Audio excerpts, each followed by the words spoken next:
Meu Deus, não fazem isso. Convidado.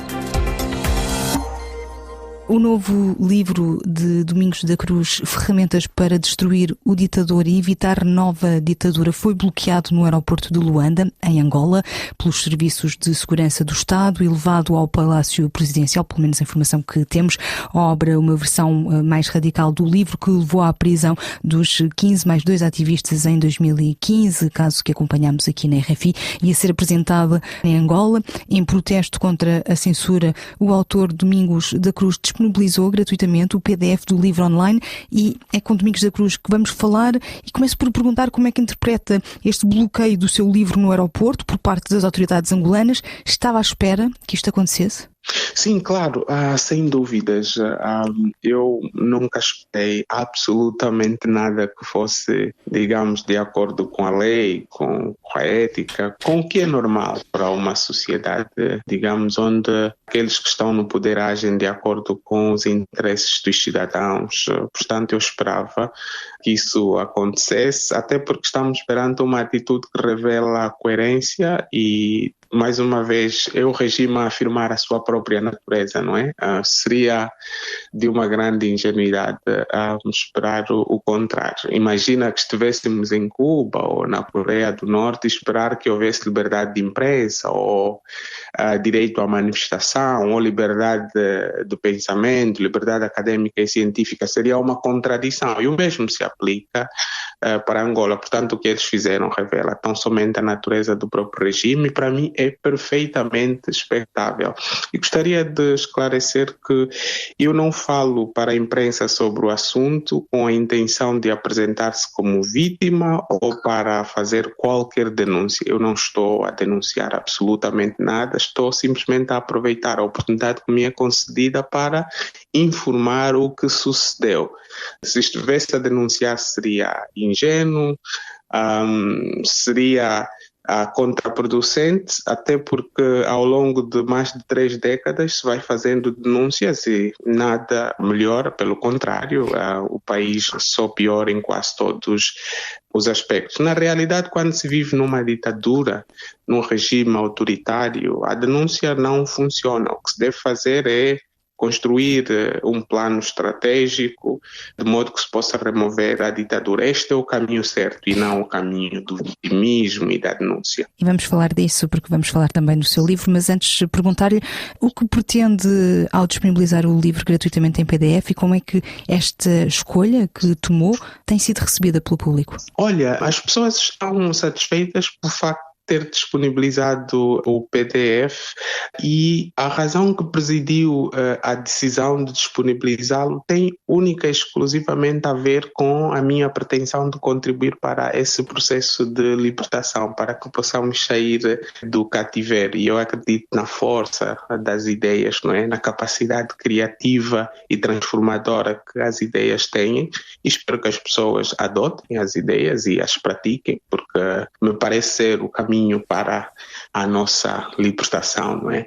E gostaria de, mais uma vez, aproveitar este momento para dizer que nós estamos numa sociedade onde cada vez mais a situação piora e eu não vejo outro caminho que não seja, de facto, a mobilização popular para essa tão esperada transformação de Angola de uma ditadura para a democracia. Essa mobilização de que fala no seu livro, apresenta neste livro 168 técnicas de desobediência civil baseada no intelectual e ativista norte-americano conhecido mundialmente por ser o maior teórico da resistência não violenta, falo de Gene Sharp.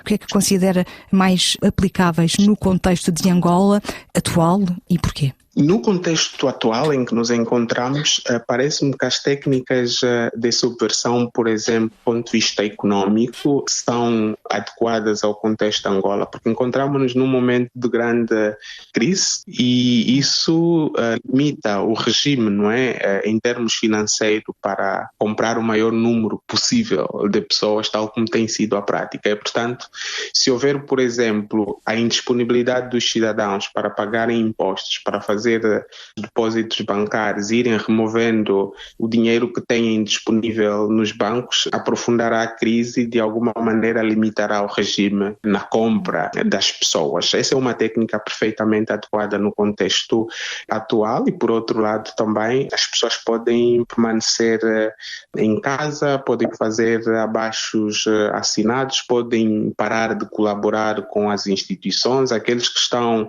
a trabalhar em instituições públicas podem fingir que estão a trabalhar e não trabalharem.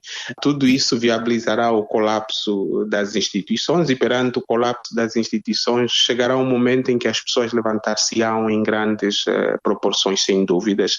Aproveito também esse momento para dizer que a diferença entre a edição que nos levou à prisão em 2015 e esta é que esta é uma edição crítica. Por edição crítica entende-se um texto comentado por vários pesquisadores. Portanto, está o conteúdo revisado anterior com algumas ideias novas, mas associado ao conteúdo revisado temos comentários de vários pesquisadores do Brasil, de Angola, de Moçambique, da Itália, que comentam o texto, tornando-o muito mais rico. Essa é a grande diferença entre o anterior e este, não é? É uma reedição que acontece 10 anos depois de ter sido talvez a obra mais falada em 2015, mais conhecida, pelo menos em Angola. Sim, 10 anos depois. Por acaso não obedeceu a nenhum cálculo. Depois de ter acontecido o que muitos já sabem, não tinha qualquer motivação de voltar ao livro, mas tendo em conta a degradação em que o regime se encontra, a situação geral do país do ponto de vista econômico e social, levou-me a pensar que é oportuno reeditar a obra, até porque ela afirma uma convicção profunda que eu tenho, que eu acho que o caminho da luta não violenta, a desobediência civil, claro, que sintetiza todas as técnicas sobre as quais acabou de fazer referência, parece-me ser efetivamente o caminho mais adequado para Angola. Por exemplo, se optássemos pela violência, de alguma forma seria contraditório com a ética, por um lado, e pela democracia que nós gostaríamos de construir.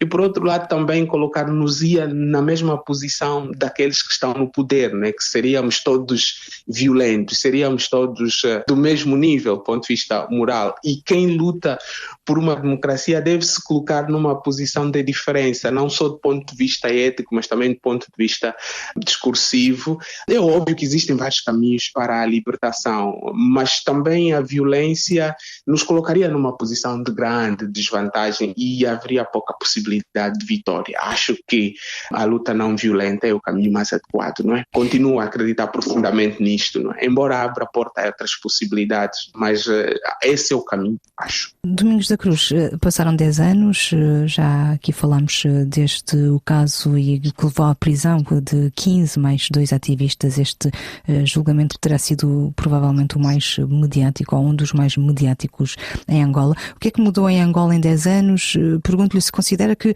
este atual regime de João Lourenço representa uma continuidade ou houve uma mudança em relação à repressão enfrentada nos tempos de José Eduardo dos Santos? Relativamente ao tópico repressão, houve continuidade, claramente, não há dúvidas quanto a isto. Gostava de apresentar alguns exemplos simples, não é?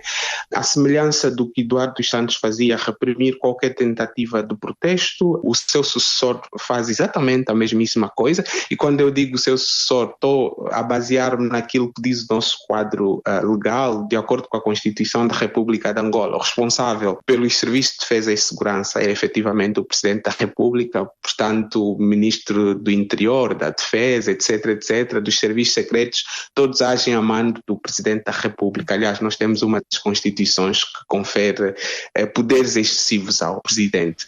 E não é só reprimir por reprimir. No caso de Lourenço, aprofundou algo que é inédito, não é? Matar à luz do dia. Nós tivemos a morte, por exemplo, de um ativista que terá sido morto numa manifestação em Luanda, e depois houve outro caso, não sei se lembra, nas Lundas, 2 anos, assassinaram mais de 100 pessoas. Há um relatório publicado por organizações da sociedade civil civil angolana descrevem claramente o drama das Lundas.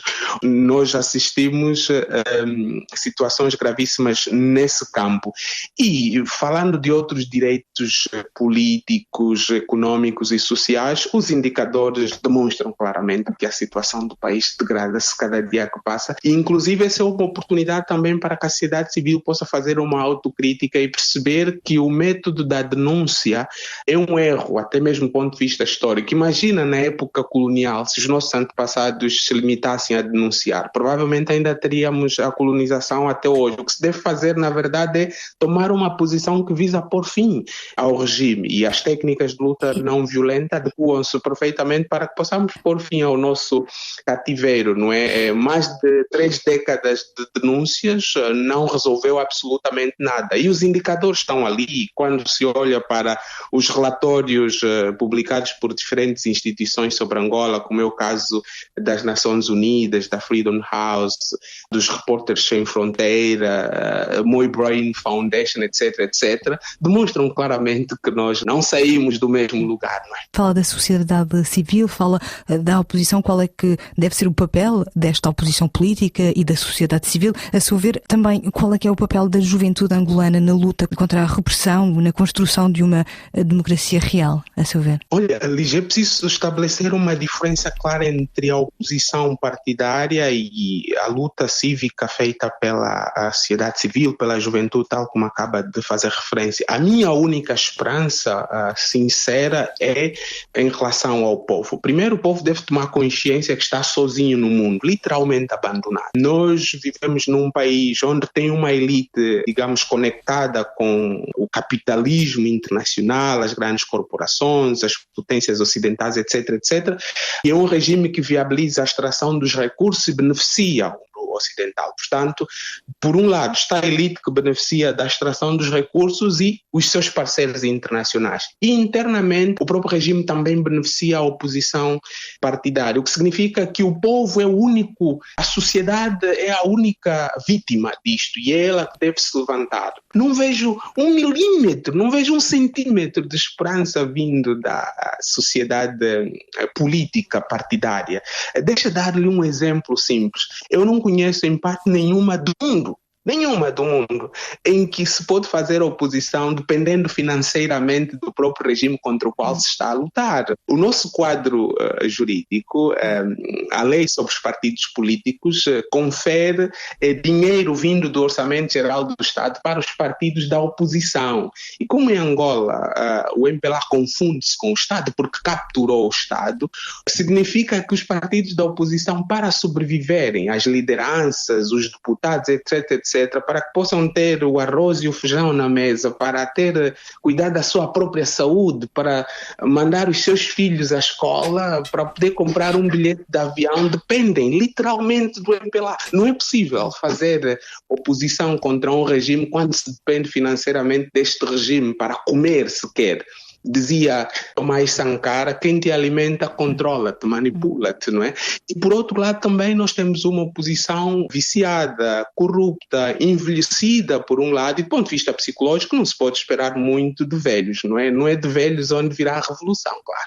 Era Domingos da Cruz, autor da reedição Ferramentas para Destruir o Ditador e Evitar Nova Ditadura, o nosso convidado de hoje. Acorda cedo, põe o pé na estrada, deixa o filho em casa com uma vontade de voltar para casa. Quando chega a praça,